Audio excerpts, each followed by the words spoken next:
বন্ধুরা, আমি অদ্বিতীয়া অর্পিতা আজ আপনাদের সামনে অনেক দিন পর নিয়ে হাজির হয়েছি সম্পূর্ণ অন্যরকম একটি কবিতা। মেঘ বলল, যাবি অনেক দূরের গেরুয়া নদী, অনেক দূরের একলা পাহাড়, অনেক দূরের গহন সেবন, গেলেই দেখতে পাবি। যাবি? জানলা দিয়ে মুখ ঢুকিয়ে বলল সে মেঘ, যাবি আমার সঙ্গে যাবি? দিন ফুরিয়ে রাত ঘনাবে, রাত্রি গিয়ে সকাল হবে, নীল আকাশে উড়বে পাখি, গেলেই দেখতে পাবি। যাবি? শ্রাবণ মাসের একলা দুপুর। মেঘ বলল, যাবি আমার সঙ্গে যাবি?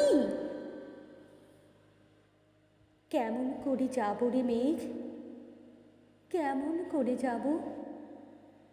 নিয়ম বাঁধা জীবন আমার, নিয়ম ঘেরা এধার ওধার, কেমন করে নিয়ম ভেঙে এই জীবন হারাবো? কেমন করে যাব রে মেঘ, কেমন করে যাব?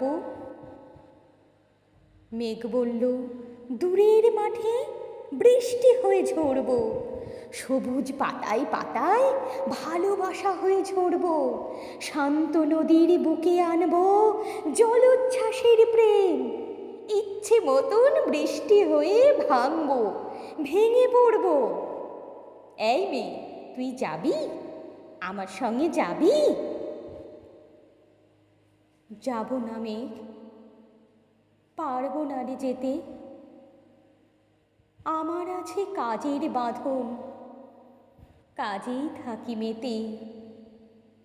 কেবল যখন ঘুমিয়ে পড়ি তখন আমি যাই, সীমার বাঁধন ডিঙিয়ে দৌড়ে এক ছুটে পালাই, তখন আমি যাই।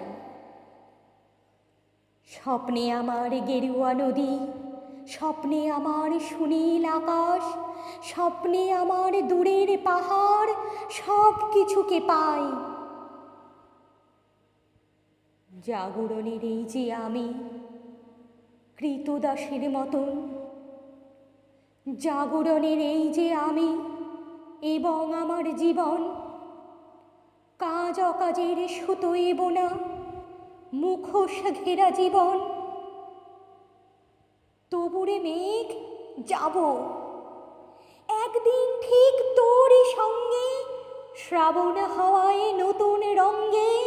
যাব রে মেঘ, যাব, সেদিন আমি শিমুল পলাশ ভিজিব বলে যাব, পাগল হাওয়ায় উতল ধারায় আমায় খুঁজে পাব। যাব রে মেঘ, যাব, যাব রে মেঘ, যাব, যাব রে মেঘ, যাব।